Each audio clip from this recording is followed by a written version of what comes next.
Well, good morning. We want to welcome you to Coverings, the first day of the trade show. What a fantastic opportunity we have together as the tile and stone community to learn from each other, to see cutting-edge products on the show floor, and to make new friends here at the show.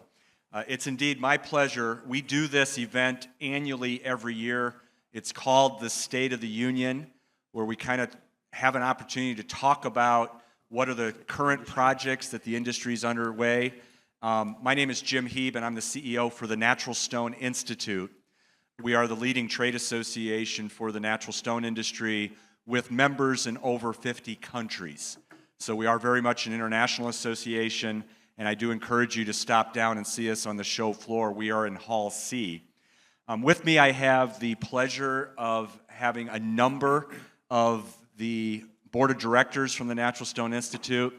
Guys, these are my bosses, so just want you to know these are my bosses. But they're also great industry friends, and so they're not sitting in the same sequence you see on the screen. So you can figure out who's moved on me. So I'm in the right seat. You're in the right seat? All right. We had assigned seats. Hey, Duane, would you tell us a little bit about yourself, please? I am Duane Naquin with Stone Interiors. We're a fabricator in Columbia, South Carolina, and I'm the immediate past president of the Natural Stone Institute. Go ahead, Blake. Blake Christensen, Valley View Granite, Northern Utah. I am on the board of directors for the Natural Stone Institute. Fabricate mostly countertops as well as shower enclosures, wet wall enclosures, and yeah, excited to be here. Thank you. My name is Cohen, Quality Marble and Granite, located in Ontario, California, and out of Arizona as well. We're an importer and distributor, and sit as the vice president of the board of directors with the Natural Stone Institute. I'm Jeff Erickson, Cutting Edge Countertops, was a countertop fabricator, and we operate in Ohio, Indiana, Michigan. We pretty much stick to countertops. We don't do all the other stuff very well, so we stay away from it. But yeah, I'm the treasurer this year of the Natural Stone Institute. Happy to be here. So our agenda today is to talk about what's going on with the economic climate. How many of you are interested in that? Raise show of hands. How's business? A lot of hands, okay. We're going to talk about one of the hot topics, which is silica, and what's happening with the silica impact around the globe, and especially here in North America. Touch on sustainability, something that you may not know about, but it's a new program that we've launched to better connect the stone industry with architects and designers. We call it the Natural Stone Catalog, and also to talk a little bit about what resources are available to help you be successful. You got to meet them. We want to meet you. So by show of hands, who are our quarriers, stone producers in the room? Show of hands. How about stone distributors, tile distributors? Thank you. Fabricators, installers, equipment and tooling suppliers. And how many didn't raise your hand? Okay. Scott, thank you, Scott. All right, how many of you are from outside of North America? Thank you for taking the trip to be here. Thank you. Let's give them a round of applause.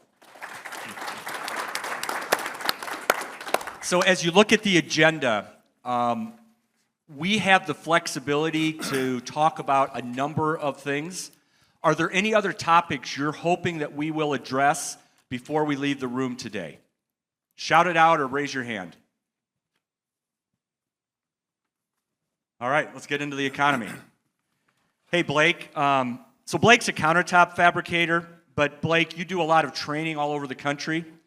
And so in that training, what he does is he does training specifically for fabricators and installers, but those events are being hosted by stone distributors, tile distributors. There are tooling and equipment companies that are attending these events. We've got special events that we're doing now for quarriers. And so, Blake, you've had a chance to touch on a lot of people. What are you hearing about the economy? What do people telling you? Yeah, thank you, Jim. I think that the feedback I've been getting is there's been very, very different pockets of really busy, pockets of we're slow. I know in our industry, we feel like the bubble of when the interest rate spiked is finally working through, and we finally has caught up to us. We had a few months of slow, and then now that work is coming back. For the West, it seems to be there's a lot of work on the. We had a couple months of slow, and then there's a lot of work on the docket, and then it's coming back. Has that been kind of the same sentiment that you guys have felt? Hey, Evan, you're in a slightly different position as a distributor. You're interacting with a lot of suppliers from all over the world. You're bringing stone to the U.S. in from Brazil, India, other places, Asia. What are you hearing from your suppliers? What's the pulse of your peers that are also in the distribution community? Sure, yeah. Well, interesting enough, we track a lot of the trends. Brazil happened to be, it was a massive year for Brazil. They were one of the largest exporters and I guess importing into hard surfaces into the U.S., which is interesting. Some of the interesting numbers that I like to follow, I would say that in 23, at the beginning of 23, our numbers were down from 22. We were down about 15% in hard surface imports, which was interesting. Coming into 24, we're actually showing up from 23 the same time. So we are seeing some trends, on that side.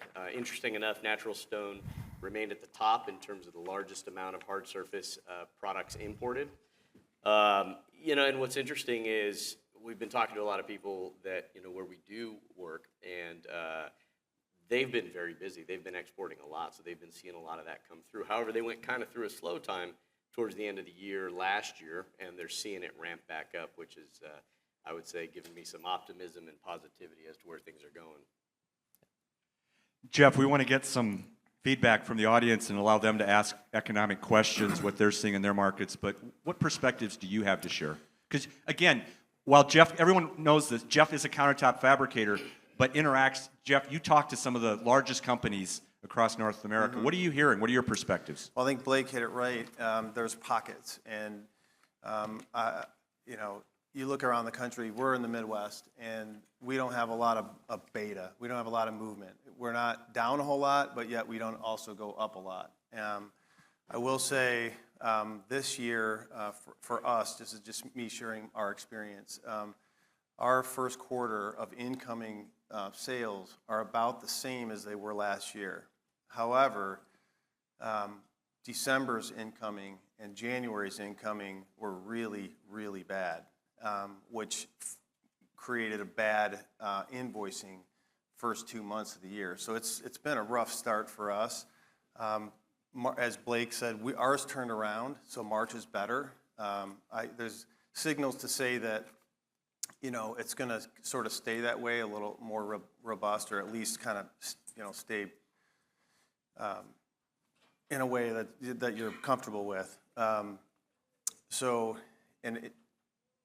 But you look at areas like Blake, any area that's a mountain region or a southern region where people are moving there. I talk to these people and they're gangbusters. They never slow down.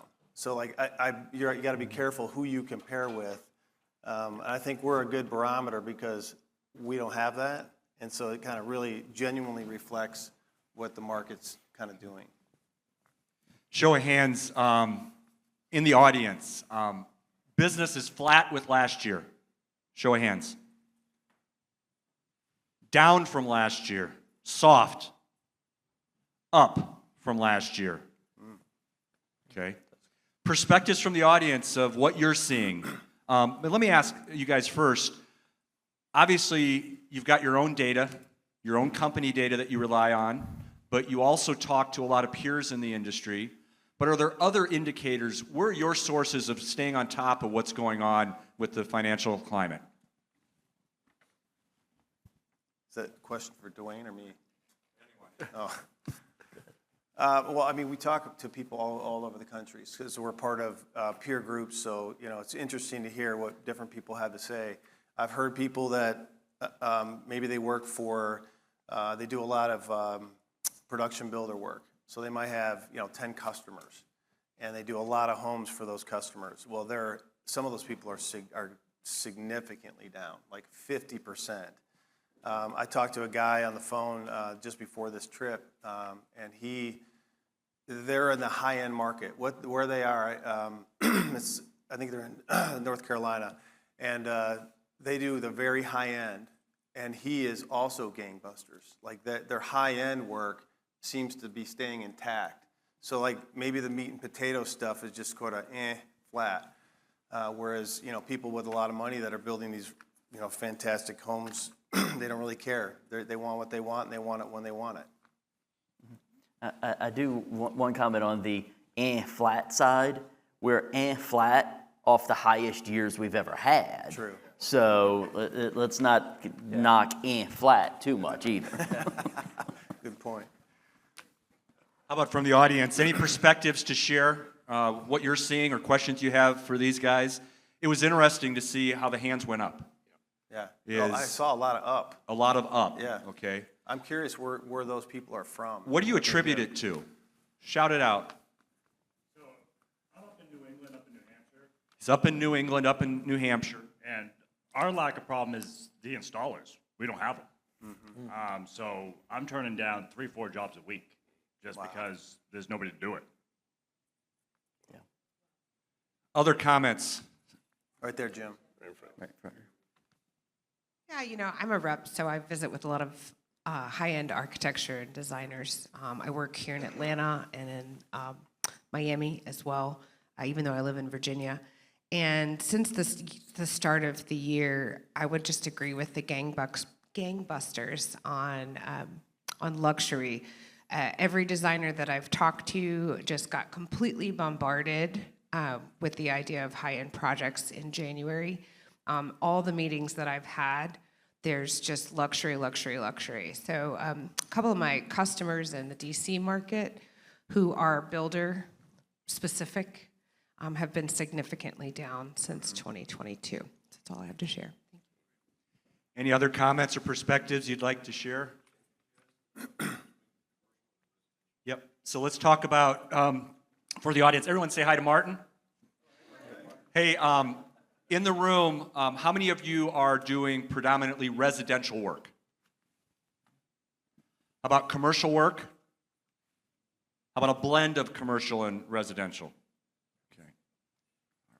What are you seeing on the commercial side? Perspectives. I'm blinded by the light, so if there's a hand that went up, just let me know. Okay. This one back there, Jim. All right, very good. Thank you.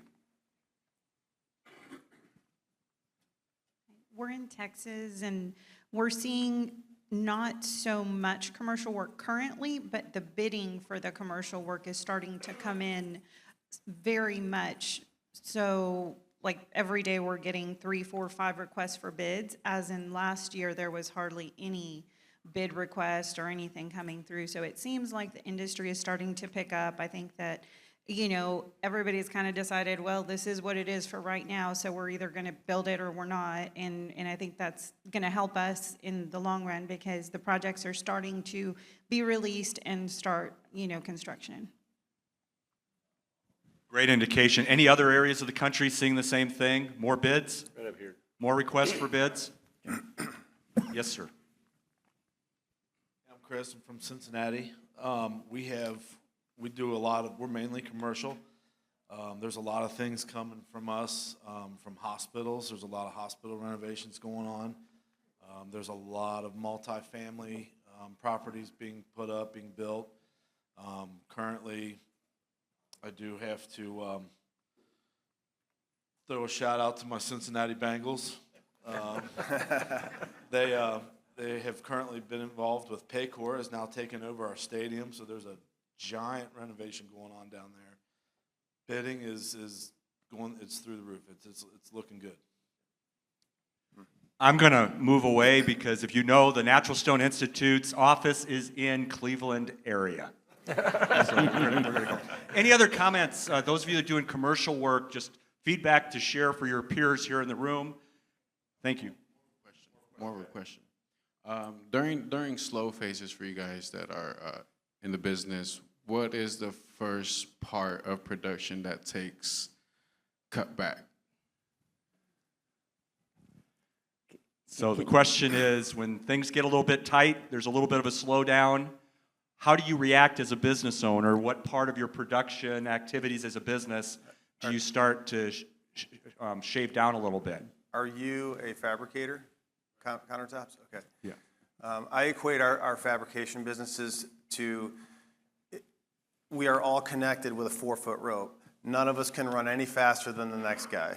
And so I think they all take a hit. And I guess if you're looking for an indicator of what's going to happen or what's coming, is you're paying attention to what you're selling, because those don't turn into actual revenue until months later, typically. So, but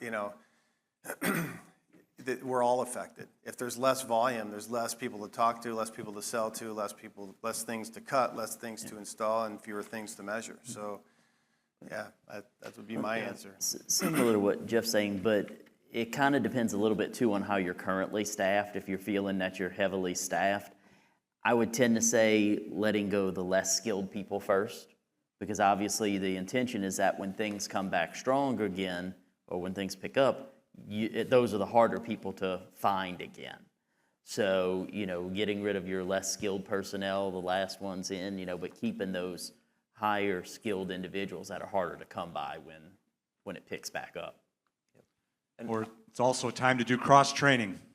Yeah. And try to get those less skilled employees to be more valuable to your operations. Other questions just about the economy, your businesses? Martin, thank you for the commercial residential. That was good to do that. And I'll forgive the Bengals fans. Any others? I think one thing that I would just mention, I think just like anything, is as interest rates climb, we saw them just kind of skyrocket there, right? If we think about it, where they were is an unrealistic place, yet we all expect it to go back. And that's not reality. Where it's gone to is higher than where we were, but it's really not, it's not terrible. And I think what's happening is it takes a little while for people to adjust and say, well, I guess it's really not that bad, and still want to, they still have the desire to want to do remodeling and still want to do that. So at this point, they're accepting where it's at and saying, okay, let's pull the trigger, let's move forward. And I think that's where we saw a lot of show of hands that business was moving up. So that's good to see. Yeah. Good. Have another question back here or comment? Go ahead, Sharon. Hi, I'm Shannon from Stoneworks in Beaufort, South Carolina, and I'm curious about the products. I know I'm in the natural stone, but quartz, I'm not sure if there's an effect on the manufacturers and if that has any profound effect upon us fabricators. Let's talk a little bit about the mix of products that you guys do in your own businesses. These are officers of the Natural Stone Institute. Guys, you're involved in multiple building materials, so perspectives from Shannon. Yeah, we're still running about, there's two ways to always look at what your mix is. I always prefer to look at square footage as opposed to dollars, because it does kind of take out some of the highs and lows of what certain products may cost. But in terms of square footage, we're running about 55% natural stone, 45 engineered for countertop work. Yep. Yeah, we probably 3 years ago, we were 50-50, natural versus non-natural. That needle towards non-natural has been pushing consistently year over year. Currently, we're probably 65% non-natural, pushing 68% non-natural versus natural. Just as more offerings have entered the market in the non-natural side. Obviously, we'd like to push that needle the other way, but that's just the reality of where we're at right now. From an importer's standpoint, in terms of what we've been working with, we've seen a lot move towards the artificial products, man-made products, a little bit heavier on that. However, we've started to see that kind of retract a little bit. We've seen it go back, and I think part of it is what we're seeing. I think we'll talk about the silica a little bit on that side too, has really raised some different awareness, and we've seen products shift in terms of what people are buying at this point. So, yeah, that's kind of my side. What about yours? And for us, we do quite a bit of box work. I mean, we're less than 50% of it, but it's I think those people tend to buy more man-made stuff. It's just easier to sell at the point of sale. But the economy itself hasn't really driven, I don't think, the product one way or the other. I think it's just kind of mirroring what we've always done. But just, you know, we're about 65% man-made and 35% natural. I'd love to see it the other way a little bit, but that's what the customers want. But I also think if you look at from the perspective of total square footage of a product being installed, I don't think natural stone is going down in terms of total square feet installed year over year. It's that the market and that pie is continually getting bigger and bigger. So while it's taking a smaller percentage, the gross square footages sold in natural it's not like natural stone's doing this. Right. The sales of natural stone are still increasing, but they're not increasing at the same rates as some of the other and newer products that come into the market. Have you seen porcelain slabs becoming part of your business, and to what degree? So I'll speak from a importer distributor side first. The answer is we're seeing it being brought to us to, you know, carry it, distribute it, promote it, push it. As a, you know, working with fabricators on that side, a lot of the fabricators are giving pushback, right? One of the reasons, obviously, new techniques, you know, they have to learn new skills and trades oftentimes. And even from a high fabricator level, we're hearing about, you know, the slowing down the production a little bit, kind of getting in the way. So it's definitely still having some pushback, but there's a lot of force from the actual suppliers themselves that are getting it out there. People are promoting it, and a lot of people are starting to use that to kind of try to diversify themselves from, you know, from other stuff too. But again, if you think about going to the porcelain side, a lot of what they're doing is replicating a natural stone, and so there's still the fabricators, I think, at that point, and they'll speak a little bit more to that. But from our side, what we're seeing is they're pushing them. Hey, go with a quartzite, go with a natural stone or something. They push them towards that is what we're seeing, but it's definitely a push. What I see on that too, though, I feel there's a lot of customer dissatisfaction with the product once it's done. They see the beautiful sample on the wall, and some of them are gorgeous, but they don't recognize the thickness, how it looks around the sink, that especially in those areas they're not getting a through-body product. So I have found that there's a lot of customer disappointment on the back end about the finished product they see compared to the magazine shop, especially on the countertop side. You get into doing wall panels, showers, things like that. Great, no, not that kind of issue there. But in a countertop area, I have found a fairly high level of customer countertop is compared to what they have in their head when they're thinking about a granite or a artificial quartz product. They're used to that kind of, that thickness, the way it looks at the sink, and they're not getting that in the porcelain. Shannon, thank you for getting us into some of the product mix. Any other comments or questions about product mix or anything like that? And also, you know, I want to thank you for also mentioning that getting installers and getting qualified labor is something we're all facing. Yes, ma'am. What your thoughts on considering quartz as a natural stone? How much a part of it is natural? So, being a distributor, I prefer to sell more natural stone, but quartz is in the market. There's awesome product, it looks so beautiful, but what part of that material is called natural? Like how many percentage is natural? Like 50%, 80%? Like how do you justify it as a natural stone? Yeah, I can speak to that a little bit there.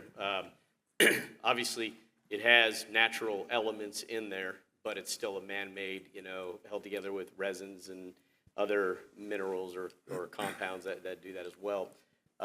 So I wouldn't call it natural for that. I mean, when you look at the product, it's not natural. It has natural minerals in there, so does porcelain and so does other products. How much of it is natural? You were asked that question there, and a lot of the times, you know, the quartz companies were talking about 90% silica quartz. We're seeing that change in the market to 40%, 30%, 20%. 10%. We're continuing seeing that, and I think we're even seeing 0% come into the market. So what does that mean? How much less natural is it? It's all over the board on that. But what again, for myself, if I'm talking about something natural, I'm talking about something real, the whole thing, not just natural parts and elements that are in it. So that's kind of my perspective on it and numbers that I've seen. And as a fabricator and installer, we classify it as something that's quarried is a natural product. Anything that's not quarried, we would classify it in our business as a manufactured product. Well, and the other thing too, I know some of the quartz manufacturers, they're using lab-created quartzes as well. Okay. So it's not even natural mined quartz that they're using. So there's all kinds of ways you can classify some of those things in that sense. I want to, before we segue into our next topic, is remind us, show of hands again, who are all the fabricators, installers that are in the room? Can you raise your hands one more time just so we can see you? And also the quarriers, producers? Great, thank you.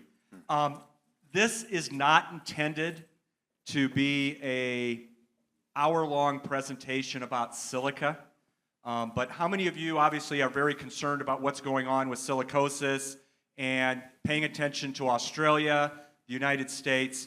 On the show floor, on the C Hall, is a fabricator stage. And at 4 o'clock today, we're going to do a deep dive, 1 hour total update on the silica crisis and what's going on. But and I'm going to put Duane on the hot seat in just a second. But obviously the silica issue is impacting all of our industry segments. Those that are importing natural stone are concerned about what's going to happen. Is there going to be a product ban in California? It's impacting not only the segments, but it's also impacting the products. And just to share that we've been very involved in offering training and also working with government officials on regulations. And there are some ways that you can help. This picture, fabricators, please tell me that the picture on the right is not your shop. But these are two shops in our industry. And unfortunately, when we work with the government officials at OSHA, with the mining, they're getting a perception that our industry is the picture on the right. And we know that the vast majority of us are the picture on the left. Incidentally, that picture on the left is we're giving a tour of multiple public health officials in California. And this slide deck is available if you guys want it, and the silica update is available as well. But the first thing we did is to say, incidentally, right now a product ban has been put on hold. And what the government officials are really working on is to identify, can it be controlled at the fabrication side? Well, the first thing is we need to train a lot of fabricators who aren't doing any training of their employees. So there's a 2-page sheet. The top part has a QR code. Fabricators, please take that and please use the resources available to do training, okay? The second thing, and again, we have tons of training. There's 80 hours of safe. This is a commercial. I'm just going to do the 2-second commercial for training. There's over 80 hours of safety training on our university, and we have a silica slab material handling training certificate that was just relaunched on November 1st. And I'm very proud to say we've had over 1,300 fabricators utilize that training in the first 90 days of this program. But we're just scratching the surface. So please go back. If you're not doing training, do the training. The other thing we're asking you to do is to fill out a survey. And it's a simple survey. We are using Yale University, certified industrial hygienist, some of the leading pulmonary medical experts, and that QR code takes you to a survey. Fabricators, would you please fill out that survey? If you have done air monitoring, upload your air monitoring results. If you've not done air monitoring, still fill out the survey. And if you have interest in doing air monitoring in your shops, and you've never done it before, we will get you a fact sheet on how to do it, how to ask the right questions, how to utilize OSHA consultation, how to go out and, if you're going to hire a third-party company to do it. But please, we're asking that if you would please help us with this. Leave here, May 1st is the deadline. Duane, why are we collecting data from fabricators? What's important here? Well, when this all goes back, it started, how many of y'all in this room are from California? Anyone in here? A couple of you? Okay. So it started with they were proposing a ban on all artificial stone products in California. And we were able to talk with them a little bit about it through education and things, and they backed off of that and gone more to putting in more training and regulations. The problem, like Jim said, is they're looking at that dusty shop and assuming that's what we are as an industry. And let's be honest, those of you who raised your hand said you were very concerned about silica. If we'd have asked that question a year and a half ago, how many of you would have really raised your hand? Probably not many. So this is all kind of being brought back to the forefront. As fabricators, we look at it from the perspective that we've been doing things. We've been cutting wet. We've been following these, what we consider safe practices. We've been in business for 20, 30, 40 years and haven't had any issues. If I asked how many people in here have had a case of silicosis in their shop? None of us. But if we listen to the statistics the California legislators are putting forward, they're trying to say that 20 to 30% of every fabrication employee in California is going to get silicosis. We know as an industry that's not true. The only problem with that is all we have is our anecdotal evidence of us going, well, I've been doing this for 30 years this way and not had a problem. Well, that's not good enough when it comes down to writing legislation.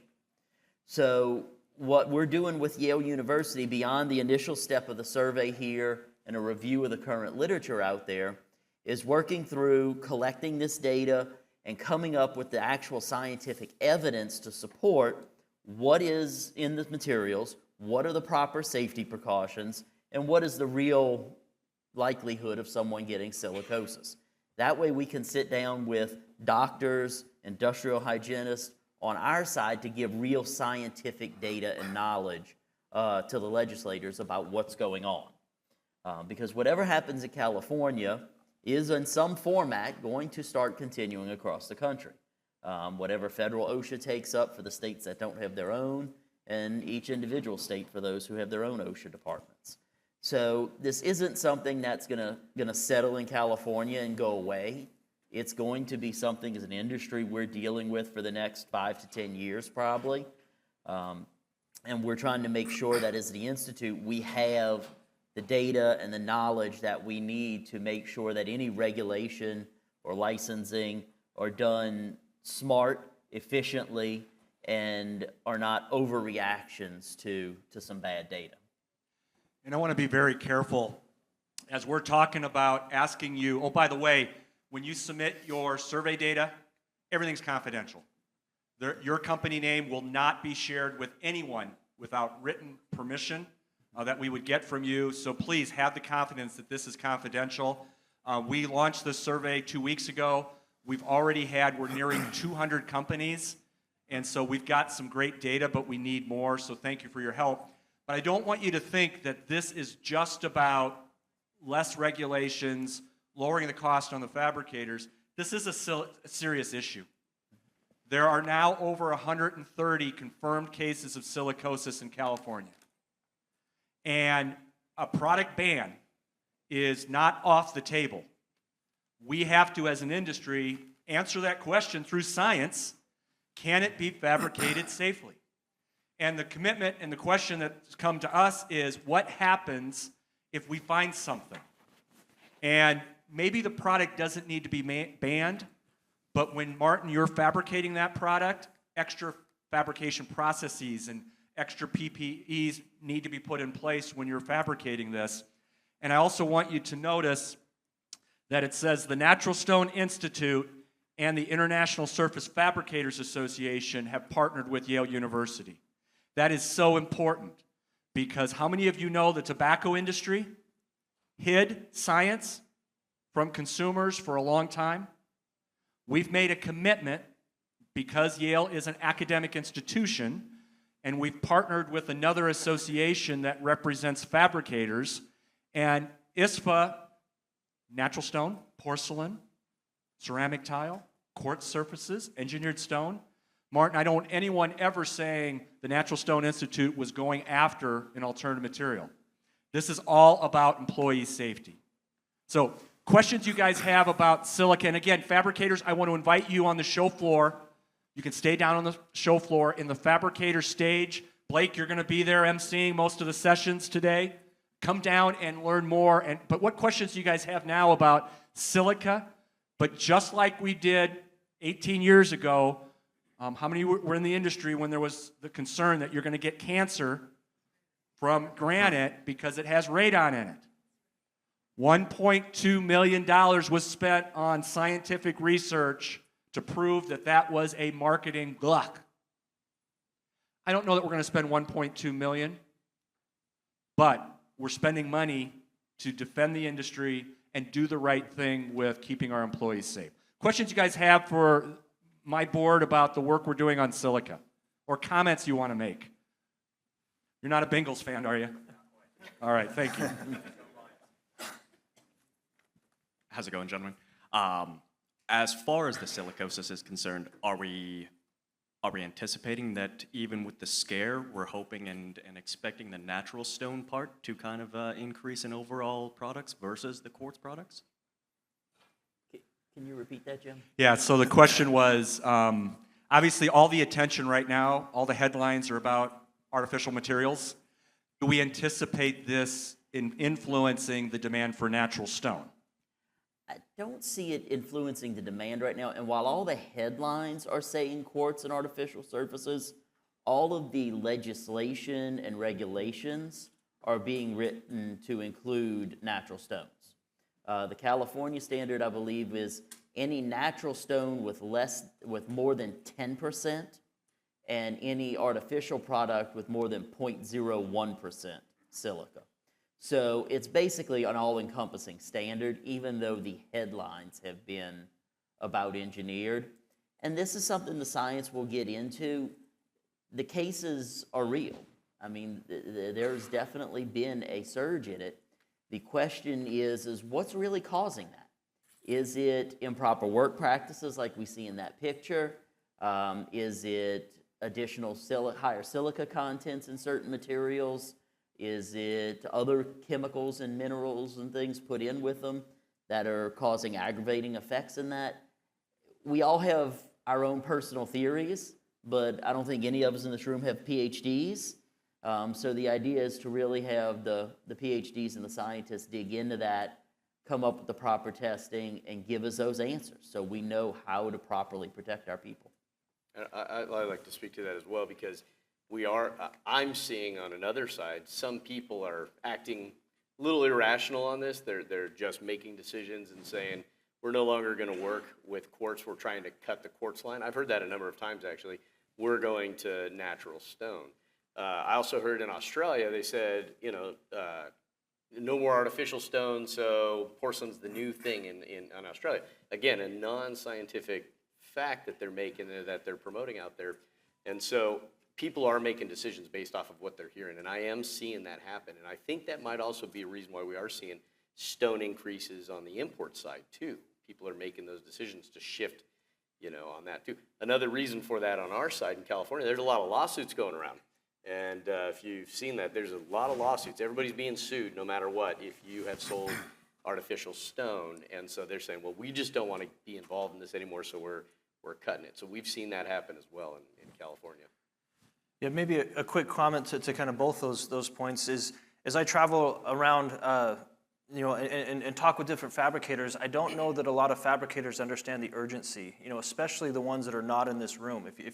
If you're coming to coverings, if you're coming, the issue in the awareness that needs to be raised is the people that are not here. It's the people that are on the shop on the right, and it's the ones that are dry cutting, the ones that as you talk to people, they don't understand that. I mean, to put it into perspective, if you had former employees coming to you, suing you for silicosis, what would that, or a class action filed against you or your company, what would that do to your company? And I think raising the awareness, because this, regardless to where it came from or what's causing the rise in cases, they are rising. Yep. And we have an obligation to keep our employees safe, to keep people safe, to increase the awareness. So that's maybe. Blake, if I may, what can you do to help? We got a question here, there, and I'll get to you. Is that training that's available, which brings it to the forefront in the culture of your company, it's online. But we've had partnered with a lot of stone and tile distributors that are now asking us to come in for half-day workshops. We're sending in trainers. You can send your employees to a session, and in one half day, they can earn and learn about this. So pay attention to, any of your, MSI's done it, Dow Tile's done it. We've got others that are doing it, asking us to come in. So when you see us coming to an area near you, please tell your competitors that we need to take this seriously. We've got a question here, and then I'll come up front. If product is banned, no matter the state of the fabrication area, what is the next product? I couldn't hear the question. You guys got it. So the question was, let's say a product A is banned. What are we going to do as an industry? What's the next product? Well, I think because of the diversity of the products we have and the various contents, I think there will be, you may see a temporary fall in sales as we fill those holes. But I think there's enough products on the market. People are suddenly not going to decide to use Formica for a countertop again because, so I think the sales will shift to alternate products within our portfolios. Like I say, you might see a dip for a period of time as that fills, but I don't really see it being a major long-term impact.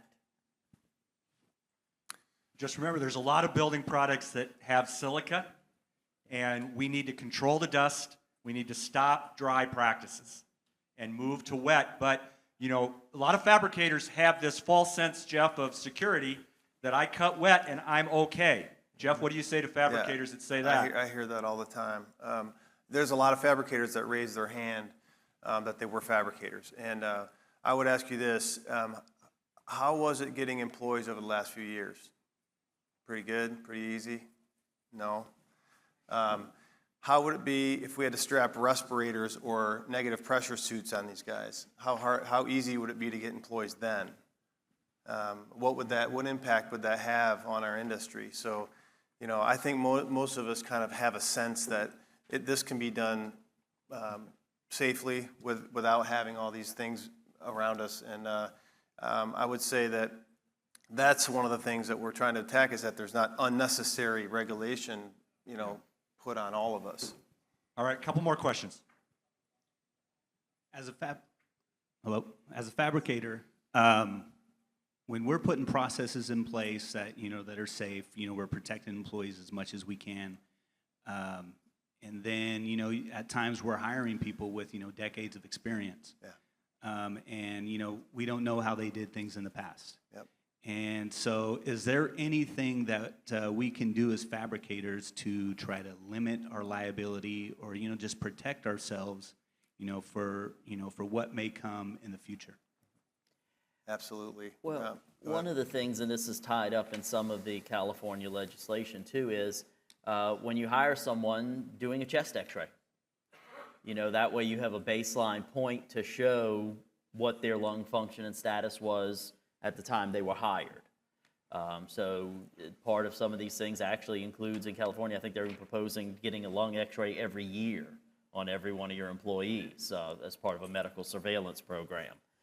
So some things like that could help with that, especially if you're concerned about hiring people who may already have a pre-existing condition that you're inheriting, would be going to something like that where you can monitor that from at the hire. Other questions? I know there was another hand that went up, but here we go. Yes, 1 second. Can you just repeat the red lines for the natural stone and the quartz? That's on California regulation. Just the numbers of the headlines. Can you?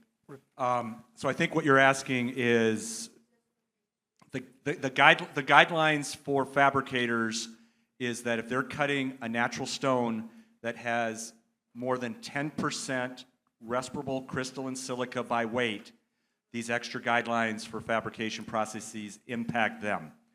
For artificial stone, it's 0.1%. So essentially, gang, that's every fabricator. Yeah. And even as you see the quartz industry working towards a low silica content, they get down to 20%, it's still going to be within the guidelines that the fabricators have to wear respirators. Yeah. And that's the key to remember. Was that the question you were asking, the percentages? And again, we have more details about that. Come down to the session at 4. Other questions, comments, perspectives? Another question.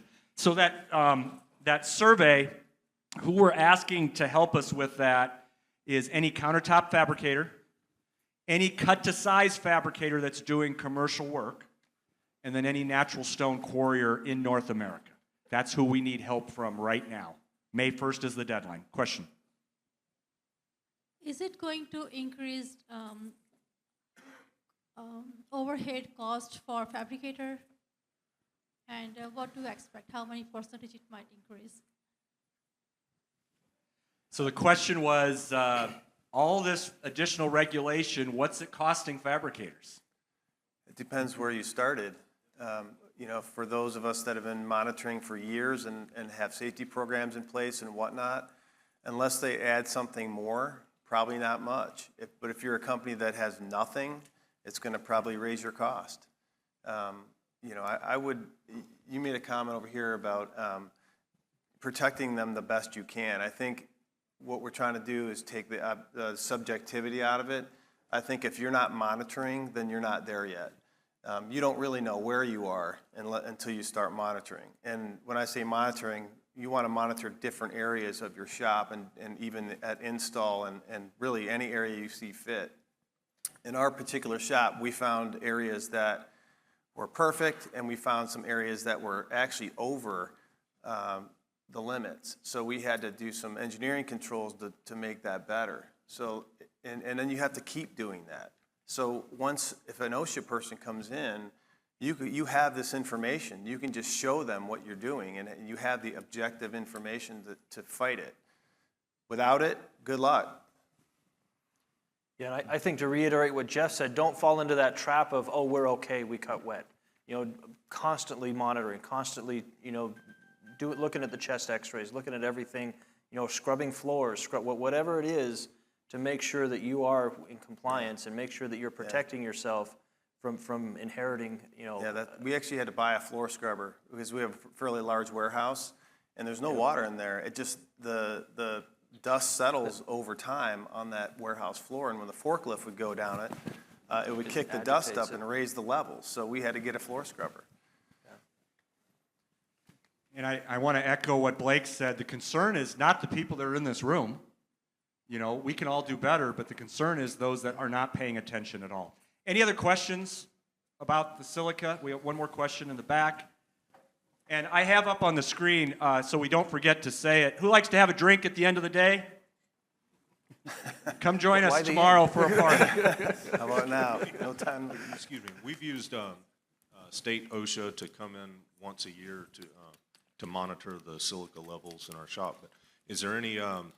How are you guys doing it regularly and yourselves? Are there any tools for doing so that are cost-effective ways to regularly measure that? Yes.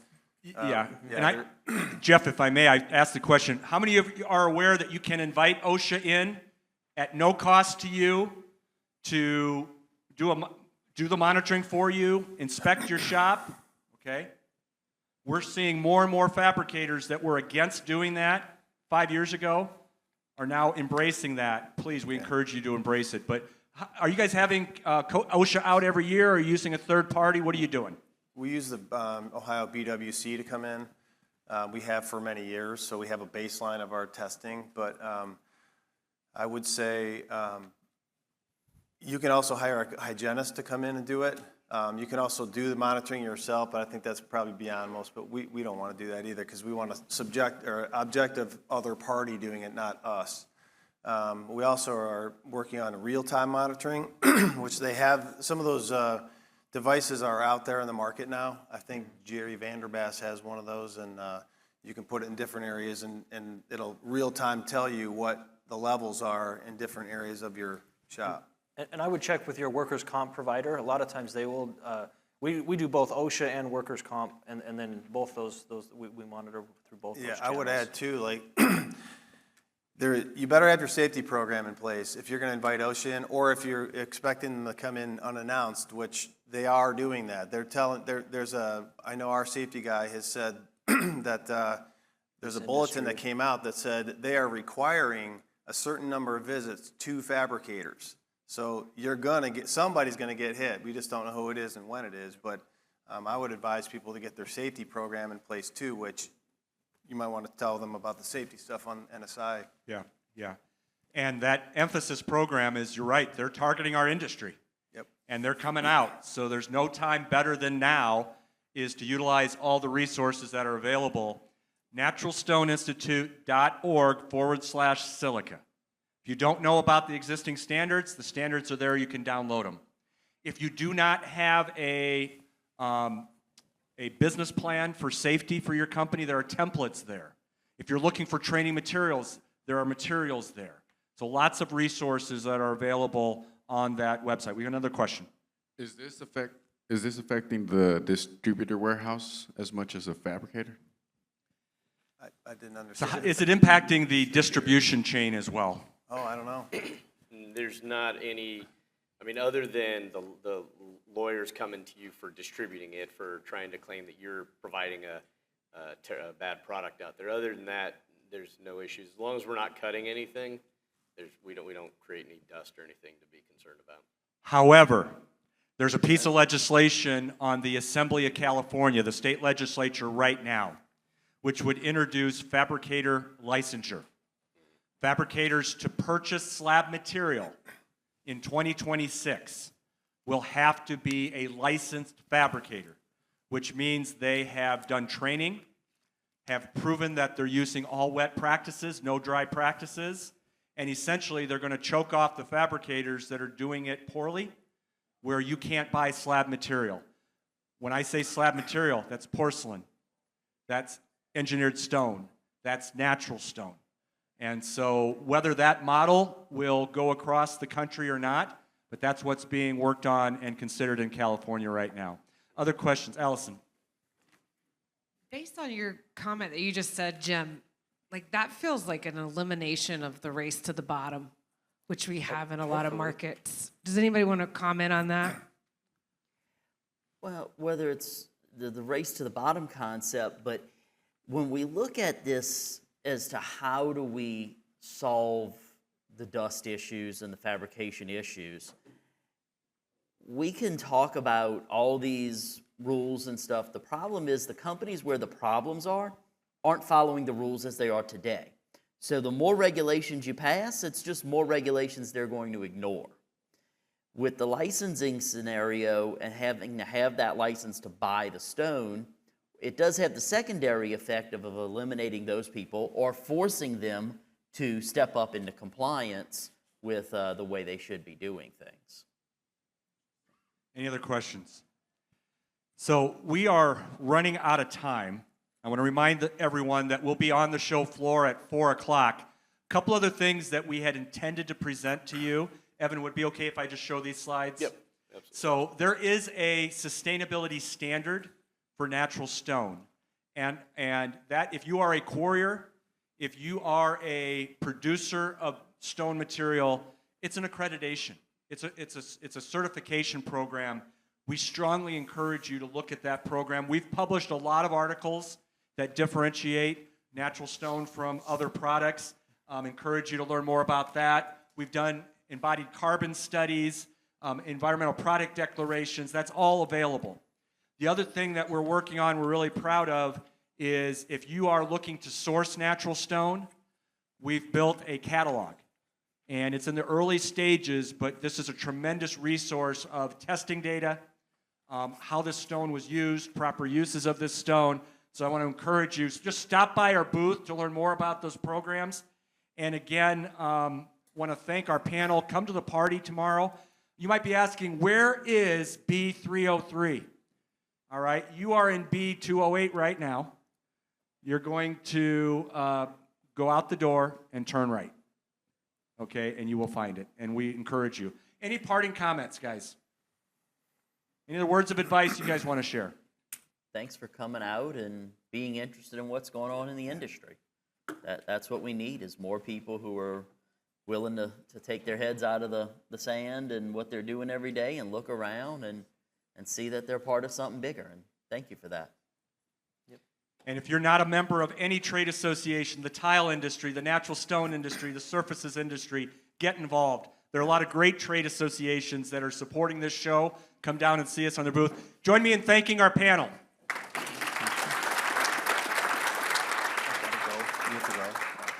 And guys, that snazzy jacket in the bottom right, that's Duane.